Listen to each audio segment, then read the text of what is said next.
Hi hello नमस्कार। नवीन आपल्या एका कथेमध्ये तुमचं पुन्हा एकदा स्वागत करत आहे। आज तुळशी विवाह आहे। आज तुळशी विवाहाची कथा आपण ऐकणार आहे। तर चल कथेला स्टार्ट करूया। प्राचीन काळात जालंधर नावाचा राक्षस चारीकडे खूप उत्पात करत होता। राक्षस वीर आणि पराक्रमी होता। त्यांच्या साहस असण्यामागे कारण होते त्यांच्या पत्नी रुंदाईचे पतिव्रता धर्म। तिच्या प्रभावामुळे तो सर्वव्यापी होता। परंतु जालंधराच्या या उपद्रवामुळे त्रस्त देवगण प्रभू विष्णूकडे आले आणि संरक्षणासाठी याचना करू लागले। त्यांची प्रार्थना ऐकून विष्णूने रुंदाईचे पतिव्रत धर्म भंग करण्याचा निश्चय केला आणि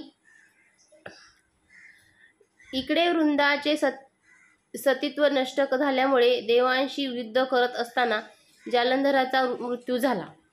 रुंदाला ही गोष्ट लक्षात आल्या क्षणी तिने क्रोधित होऊन प्रभू विष्णूंना शाप दिला की ज्या प्रकारे छळ करून तुम्ही मला पतिवियोग दिला आहे त्याचप्रमाणे तुमच्याही पत्नीचा छळपूर्वक हरण होऊन स्त्री वियोग सहन करण्यासाठी तुम्हाला मृत्यू लोकात जन्म घ्यावा लागेल।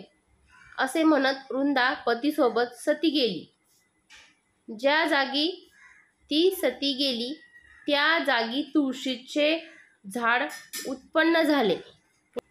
एक इतर प्रसंगाप्रमाणे रुंदाने रागात विष्णूला शाप दिला की माझे सतीला भंग केल्यामुळे तुम्ही दगड व्हा, त्या दगडाला शालिग्राम म्हणतात। तेव्हा विष्णू म्हणाले की हे रुंदा, तुझ्या सतीतत्वाचे फल म्हणून तू तुळस बनून माझ्यासोबत राहशील। माझ्यासोबत तुझा विवाह लावणाऱ्यांना पुण्य लाभेल। तेव्हापासून तुळशी विना शालिग्राम किंवा विष्णूची पूजा अपुरी मानली जाते।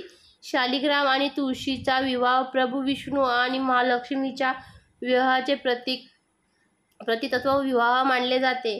तर आमच्या साईडला खूप तुळशीचं लग्न प्रत्येक ठिकाणी लावलेलं जातं। तुमच्याकडे लावतं का मला कमेंटमध्ये नक्की सांगा। आणि कशी वाटली आपली तुळशी विवाहाची कथा। तर चला, आज तुळशी विवाह आहे। तर नवीन आपण एका व्हिडिओमध्ये भेटू। तर बाय बाय। नक्कीच माझ्या चॅनलला लाईक शेअर सबस्क्राईब आणि कमेंट करा। Bye bye.